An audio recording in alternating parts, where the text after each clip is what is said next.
I'd rather cry when it rains on me, so no one else can see my pain, so no one else can see the strain. I'm in a struggle to rain upon me.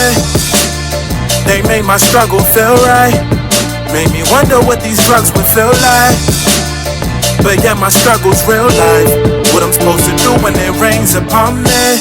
I look at God up in the heaven. I ask him, what does he feel about me? I ask him, what's so surreal about me? Because it's only fake that I feel around me. Why do I gotta struggle? For coming through. Definitely. So why don't you tell the people who you are and what you do? My name's Aziz Brown. I'm a love snob. We tape the Accountable Love podcast. We also do Love as a Group Journey, which is a relationship building service. What is toxic masculinity to you? I mean, we could start off with toxic. Toxic is obviously a hindrance, but masculinity, it deals with our physical gifts, and men's physical gifts. They're born, genetically stronger.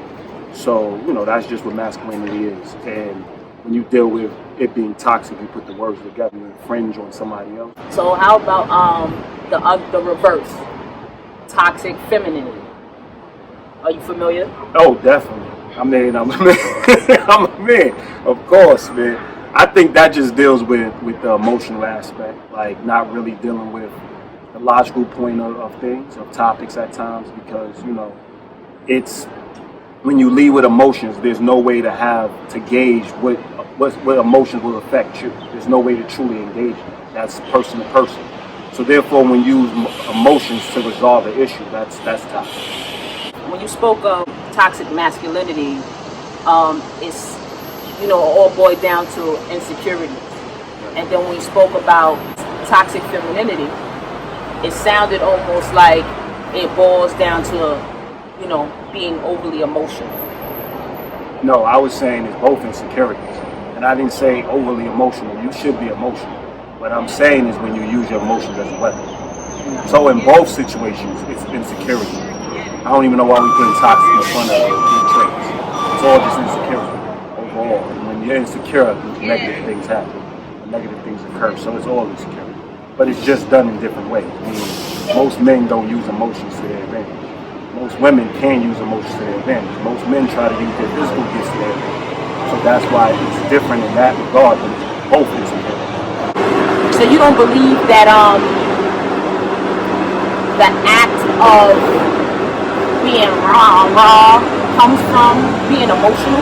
No, that is an emotional thing. When I say emotion, obviously we're speaking on layman terms where people will understand it. We understand that that's still emotion, but when people look at it, that's what masculinity is. It's like having that physical gift. So that's how a lot of people see masculinity. It definitely is emotion. Both males and females are emotional creatures. I'm saying literally, we look at masculinity as the rah-rah, strong, which is an insecurity thing, because if you got a rah-rah, your masculinity is.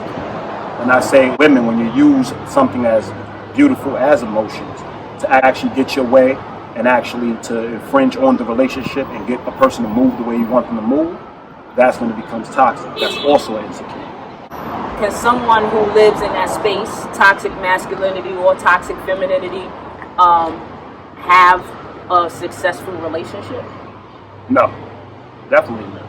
You can't have it if you live in that space. I mean, we all visit that space and then we have to rectify it. But we can't live in that space and have a healthy relationship. But a lot of people succeed in their relationships for years living in that toxicity. They do. Like, it's a guarantee. And how you think that occurs? Like, how do you end up in long-term relationships when you are in that space? Because it becomes the norm. We typically crave what's normal. So when we're doing anything outside the norm, we feel like we're uncomfortable. So they're comfortable in those relationships. So they start to believe like abuse is okay. They start to believe abuse is love. They start to connect things to abuse or being toxic, good things to those things. So therefore they keep coming back for more. They keep coming back for more. So it's generation. They pass it on to their kids. It keeps going. But in our society now, we got a lot of building to do, because it's easier to it's easier to stay in long-term relationships that are toxic than it is to stay in healthy relationships. It is a lot easier. Would you say that the reason why people are able to pull it off for so long these days and so often is because more people are living toxic lifestyles than they are healthy ones? Definitely, it's socially accepted. When something is socially acceptable, you continue to do it because you want acceptance from society. So until that's changed, until there's people that's willing to step up and go against the grain and change that, yeah, people are going to feel more comfortable in toxic relationships, and they're going to call it the norm. And anybody who's actually working for healthy relationships and working to being healthy environments, they are obviously going to be sticklers, so they're not going to be normal. There's going to be a bunch of negative things attached to their name. Absolutely.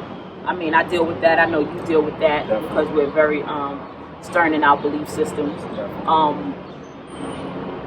How would you express to the people watching how to get out of that tradition of unhealthy interactions and get to a better space where they can understand what like real love and healthy relationships look like, feel like?